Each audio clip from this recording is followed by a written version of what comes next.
Игорь Борисович, подводя итоги работы топливно-энергетического комплекса в этом году, отметьте, пожалуйста, наиболее значимые мероприятия, которые произошли в регионе.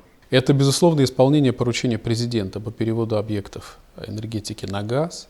В сентябре 2020 года осуществлена успешная подача газа на Воркутинскую центральную водогрейную котельную. Наряду с этим в 2021 году планируется подать газ на Воркутинскую ТЭЦ-2. Осуществляется это силами совместно ПАО «Газпром» и ПАО «Т+». Таким образом, перевод на газ объектов энергетики позволит повысить качество и надежность электроснабжения потребителей города Воркуты. Во-вторых, реализация инвестиционных и ремонтных программ на территории энергетики региона осуществляется основными игроками этого рынка, это МРСК Северо-Запада и акционерным обществом Коми Коммунальные технологии. Этими организациями введено в эксплуатацию 174 километра линии электропередач, осуществлено технологическое присоединение 2240 потребителей региона к центральной системе энергоснабжения и проведены реконструкции и ремонты основного и вспомогательного оборудования объектов энергетики. И в-третьих, проведен большой объем работы всей отрасли по подготовке к осенне-зимнему периоду 2020-2021 годов, несмотря на короткий межотопительный период. Как вы оцениваете результаты подготовки к зимнему периоду? В республике был выполнен необходимый комплекс мероприятий для подготовки к зимнему периоду. Оценка готовности к зиме крупным субъектам электроэнергетики была дана Минэнерго Российской Федерации. И в этом году все предприятия отрасли республики признаны готовыми к прохождению зимнего периода 2020-2021 года. Кроме того, по итогам проверок регионального управления Ростехнадзора, все муниципалитеты республики признаны готовыми к прохождению текущего отопительного сезона.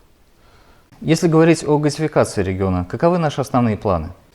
Основные направления развития газификации региона предусмотрены программой развития газоснабжения и газификации Республики Коми на период с 2021 по 2025 год, которая была подписана в августе 2020 года руководителем республики Владимиром Викторовичем Уйба и председателем правления ПАО «Газпром» Алексеем Борисовичем Миллером.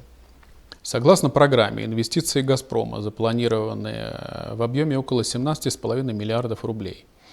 Это в 2,3 раза превышает уровень вложений в 2016-2020 годах. Общий объем инвестиций компании в регион в программу газификации Республики Коми в 2021-2025 годах оценивается в 20,5 миллиардов рублей.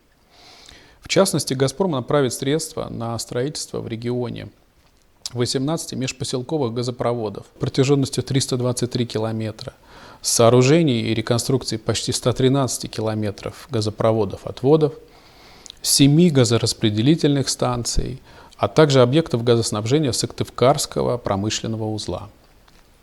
В результате будут созданы условия для газификации 27 населенных пунктов республики, в том числе 8 тысяч из них домовладений и 25 котельных других объектов экономики. Как вы расцениваете ситуацию с тарифами на электроэнергию и тепловую энергию? Видит ли правительство потенциал для их оптимизации? Правительство Республики Коми уделяет пристальное внимание вопросам тарифного регулирования, в том числе тарифов на электрическую энергию. Производится субсидирование цен для малых и средних предпринимателей, осуществляющих свою деятельность с использованием энергопринимающих устройств.